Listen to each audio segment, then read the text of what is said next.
you? This afternoon, the UN's General Assembly meeting getting underway right here in New York City. Already Iran's nuclear ambitions, of course, once again stealing the show. Heck, if you're looking for some warmongering, there's nothing better than a bunch of people whose names you can't pronounce really far away talking about bombs that could kill people. It makes you want to just go on and get yippee-ki-yayed up and go to war. Over the weekend, President Ahmadinejad proclaiming the future belongs to Iran. He likes to play along, of course, saying the United States must recognize the country's, quote, big power. But he insists Iran isn't working on a nuclear bomb. If they wanted one, he says, we are brave enough to say that we want it.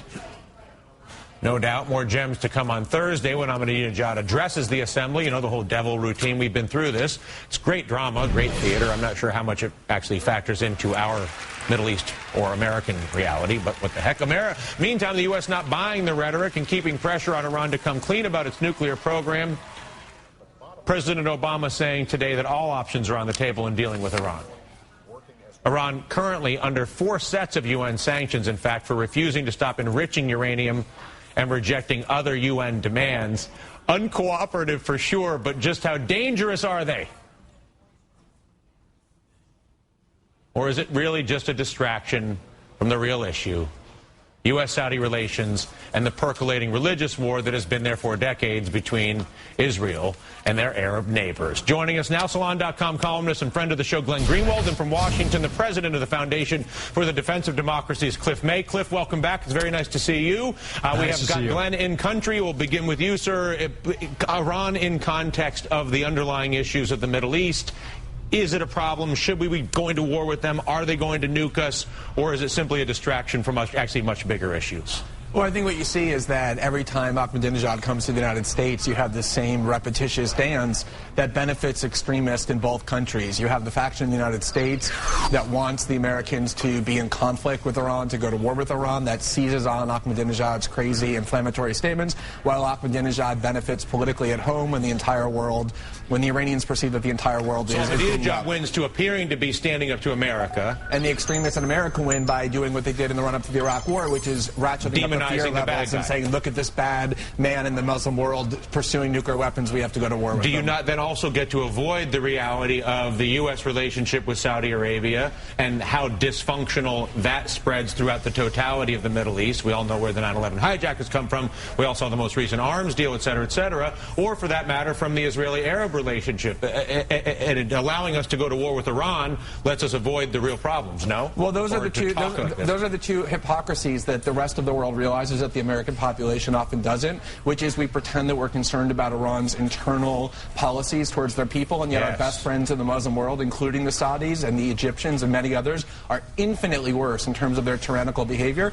And then, of course, Israel is always at the center of all of this, because while we, lecture the Muslim world that they cannot get nuclear weapons, that Iran cannot get nuclear weapons, we protect Israel that has a huge stockpile of nuclear weapons, that refuses to submit to any inspections, to be a part of the NPT, and the entire Muslim world sees that we enable Israel's nuclear weapons while pretending to be so concerned about nuclear weapons in general. So, Cliff, what do you say? How much of a real problem is Iran, and how much is Iran a way for the rest of the world, not just America, but so many in the interest in the world, to avoid dealing with the U.S.-Saudi relationship and the Israeli-Arab relationship?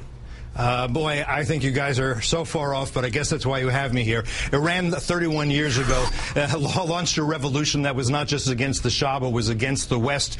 And since then, they've been saying, this regime has been saying death to America. Now, you can be concerned about Iran and Ahmadinejad and what he might do when he has nuclear weapons, if he has nuclear weapons. You can be concerned about the severe oppression of the Iranian population by this regime, particularly after the blatantly false elections they had a couple of years back. And you can be concerned about the fact that Iran, under this regime, has said very clearly it wants to wipe Israel off the face of the earth, and Israel feels that it has a need to try to defend itself from neighbors, all of whom are sworn to its destruction, by which I mean Hamas, Hezbollah, terrorist organization, proxy of Iran, has killed more Americans than any other terrorist organization other than Al-Qaeda.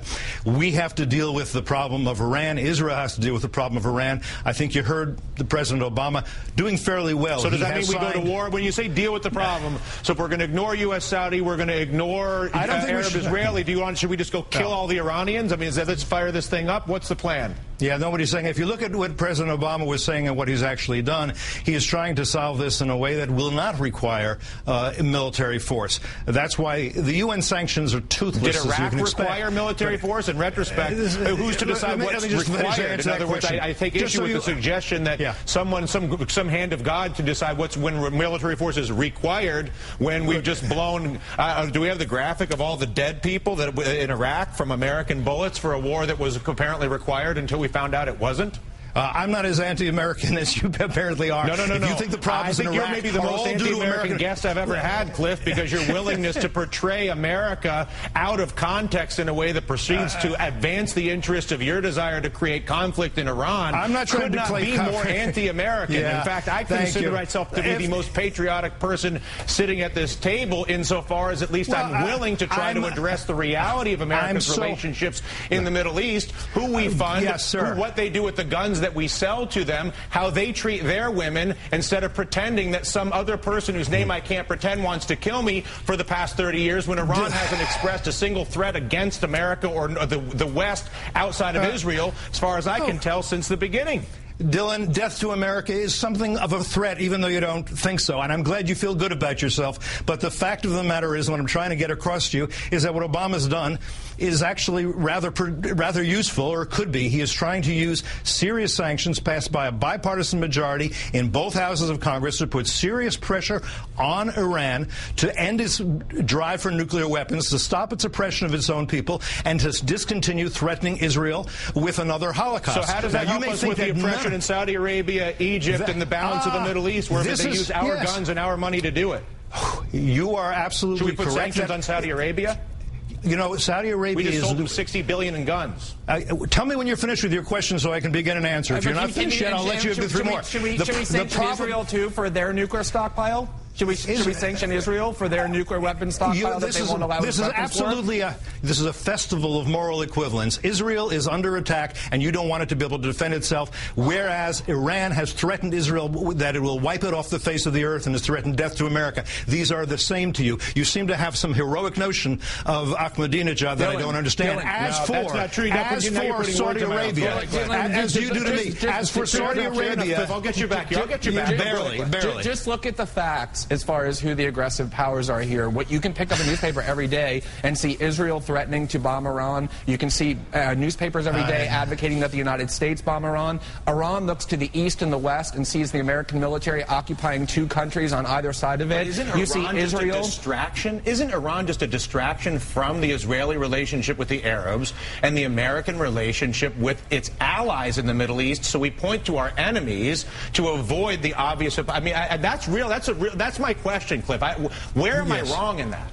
Yeah, no, it's not a distraction, though Saudi Arabia is absolutely a problem, as you're right, because the Saudis have spent billions of dollars in oil wealth to spread their version of Islam, Wahhabism, which is a fundamentalist and dangerous version, around the world. Now, what you should understand is that there is a rivalry between Saudi Arabia and Iran for domination of the Muslim world. I understand that. There's no question about that, but both are dangerous to us, and this idea that Glenn has that the poor Iranian regime, Ahmadinejad, are being victimized by people like me and by the Israelis, and I guess by Obama as well, since he said that Iran under this regime, having nuclear weapons is a bad idea. You're dodging my question again, Cliff. What is your question, sir? To what extent is Iran a distraction? Not at all. The fundamental 0%. issue of the U.S. relationship with Saudi Arabia, which is, by my observation, corrupt and destructive, and the Arab relationship with Israel. Those are the 2 problems, correct? Yeah, here. And the answer, I want to be clear that I'm answering a question. It is not a distraction. These are separate questions, and in foreign policy and national security, you sometimes have to juggle more than one ball at a time. Understood. That's what we have to do. Have to be honest about the sequence of events. In other words, if we say, well, Iran funded the Sunnis,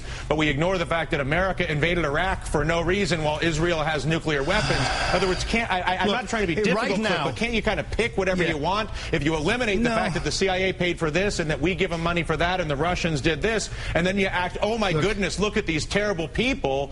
Well, out of context, maybe, but in context, you kind of like... In context, the fact of the matter is the Iranian regime is paying for the killing of Americans in Afghanistan. In context, the fact is that the Iranians supplied IEDs to their own proxy militias in Iraq to kill Americans. After we invaded the country countries on either side of them for no apparent reason. In the case of Iraq, if somebody invaded Canada and North America, I would have to, or excuse me, in Mexico, I imagine the U.S. would fund the insurgency to get the invaders in Canada out, which is, I'm sure, how America's perceived in Iraq relative to Iraq. America is not perceived like that. It's almost America did not invade for no reason. You can say, Dylan, you can say that. The wars that the United States and it's almost impossible to count the wars that the United States and Israel have started over the last decade. You have to go back many, many decades, centuries, to find a time when Iran invaded another country or started a war. And so this warmongering that takes place is all based on the same kind of fear-mongering that led us into the disaster of Iraq, and they want to repeat that in Iran now. And that's Glenn, what this is about. How am I warmongering when I support President Obama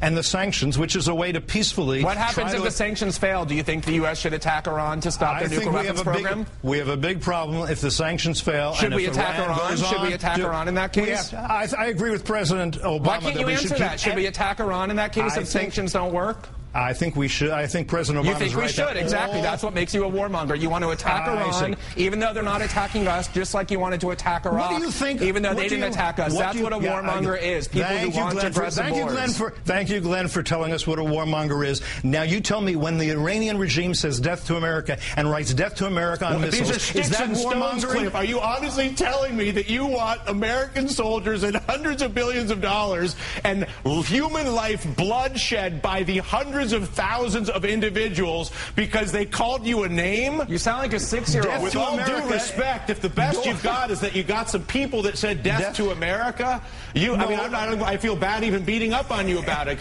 You should, because death to America written on the side of a missile is not name-calling. It's a kind of threat. And when they say death to Israel and we're going to wipe Israel off the face of the earth, they're threatening another genocide. Now, that may not concern you. You may think that's not a problem, but happily, most Americans watching Ahmadinejad on TV understand that. Glenn may think that America... We'll pick it up, but what concerns me is the use of my tax money to fund American soldiers and American weapons that are used by Middle Eastern powers that use that power to subordinate other Middle Easterners who are much poorer that we would claim to defend in one country, and we're happy to give the guns to the king in another country so we can do the same thing. And the hypocrisy, I believe, is at the root of this problem in the Middle East, period. Hypocrisy and American belligerence is the root. That's your view, and that's Glenn's view. I didn't say that. I said hypocrisy across the board, not just American belligerence. I said hypocrisy, period, in the American relationship, in the Israeli relationship, in the Iranian relationship, period. And if America can't admit its own hypocrisy and its own bankroll in funding that hypocrisy, it is impossible, I believe, for us to actually solve this problem. It's a pleasure to see both of you. I hope, Cliff, you feel you got enough of an opportunity to articulate your views. It was, as we knew, it would be spirited, especially with Glenn here from Rio. And I had a good cup of coffee today. What am I going to tell you? It's good to see you, Glenn. I hope you do come back, Cliff. I'll see you soon.